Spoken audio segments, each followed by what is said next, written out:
చెప్పవే, ఎవడొస్తాడో? రాయికి వరమిచ్చిన రాముడా, ద్రౌపదికి చేరిచ్చిన కృష్ణుడా? ఎవడొస్తాడే? వస్తాడు. ఎవడో?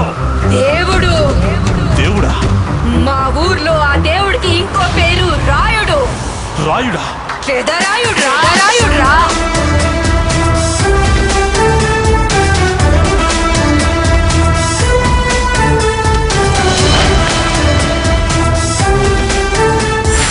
అసలేంటే మీ ఆడాళ్ళ గొప్పతనం?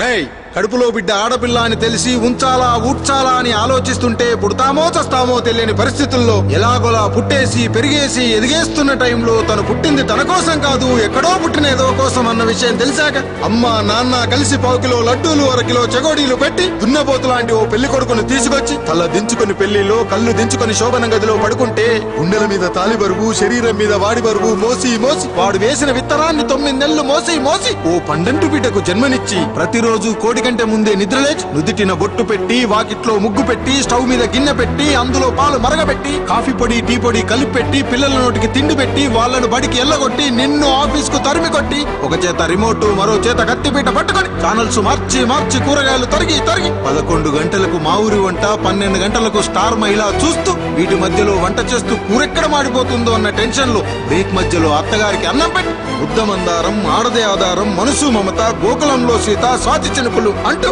పగలు రాత్రి తేడా లేకుండా సీరియల్లో సమస్యల్ని తన సమస్యలుగా భావించి బరువెక్కిన గుండెతో అలిసొచ్చిన భర్తకు గుప్పెడంత మాడిపోయిన ఉప్మా పెట్టి అప్పుడు తిని పడుకుంటుందిరా. అదిరా ఆడదంటే. అలాంటి నీ భార్యను వదిలేస్తానంటావా? Bloody fool!